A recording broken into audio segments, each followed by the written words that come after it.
Hi friends, welcome to our channel trader इंसान super trader Lakshya दोनों हमारे चैनल हैं। तो सबसे पहले चैनल को सब्सक्राइब कर लीजिए, वीडियो अच्छा लगे तो उसको लाइक और शेयर जरूर करिएगा। अब यहाँ पे बात कर लेते हैं कि मार्केट में कल क्या हो सकता है। तो शॉर्ट में ब्रीफ में आपको बताऊंगा, क्योंकि मार्केट में बहुत इंपॉर्टेंट है कल से क्या आपको करना चाहिए।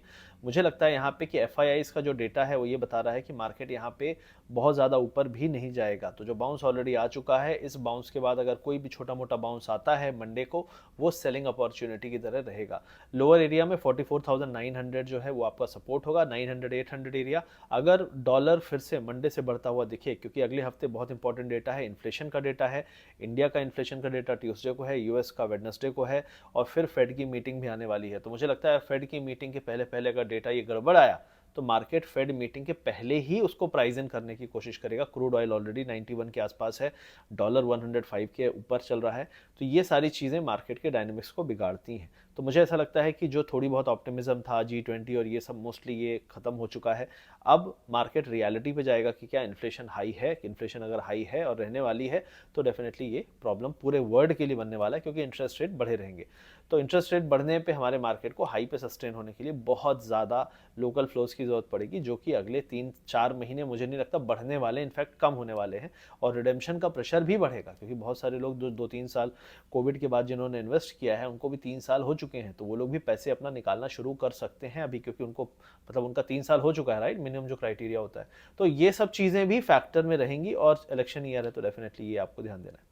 अब यहाँ पे अगर लेवल की बात करें तो बैंक निफ्टी का लेवल मैंने बता दिया आपको कि 44,800 900 सपोर्ट है। अपसाइड में 45,250 और 350 ये दो रेजिस्टेंस है। अगर 100-150 पॉइंट का बाउंस आए और उसके बाद आपको एक सेल ऑफ स्टीप मिल जाए, क्योंकि देखो आप फ्राइडे को बहुत स्टीप सेल ऑफ आया था 44,450 पे, और यही टारगेट मैंने लास्ट वीडियो में बताया था, 45,200 तक जा सकता है। तो हम 45,200 के ऊपर भी 200-250 पॉइंट होके आ गए, और ये जो टारगेट था ये मेरा आखिरी टारगेट था 44,450। मैं नहीं कह रहा इसके ऊपर जा नहीं सकता, देखिए अचानक सब चीज़ पॉजिटिव हो जाए, जा सकता है, लेकिन फिलहाल जो कैंडल बना है फ्राइडे का उसके बाद नहीं लग रहा कि ये जा सकता है। तो चला गया तो ठीक है, चला गया, लेकिन फिलहाल आपको तैयारी किस चीज़ की करनी है कि अगले 2-3 दिन में क्या इवेंट्स हैं। तो 45,250 और 350 ये दो एरिया है जहाँ पे रेजिस्टेंस आपको मिल सकता है। 100-150 पॉइंट का अगर बाउंस आता है वो सेलिंग अपॉर्चुनिटी होगी। अगर गैप डाउन खुलता है तो 45,000 अप्रॉक्सीमेटली और 44,850 900 ये दो सपोर्ट हैं। मुझे लगता है कि इस अगले 2 दिन में हम एक बार वहाँ पे जाके उसको टेस्ट ज़रूर करेंगे, क्योंकि जो चीज़ें हैं वो थोड़ी सी उस टाइप की हैं। निफ्टी 50 की बात करें तो निफ्टी 50 ने भी आपका 19,819 जो है आपका क्लोजिंग है, 867 का आपका हाई था।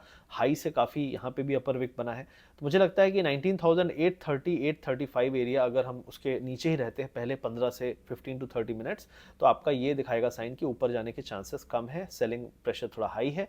तो एक बार हम नीचे जा सकते हैं। नीचे में कहाँ पे है आपका सपोर्ट, 19,750 और 710।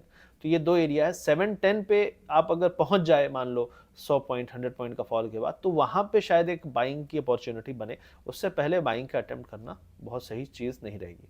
उसके अलावा मिड कैप इंडेक्स की बात करें तो 40,977 पे है, और मिड कैप लगातार ऊपर जा रहे हैं। मिड कैप में एक चीज़ मैं आपको बताना चाहूँगा कि मिड कैप पे जिस तरीके की रैली आई है, ये रैली के बाद एक स्टीप सेल ऑफ कभी भी इनिशिएट हो सकता है, कभी भी।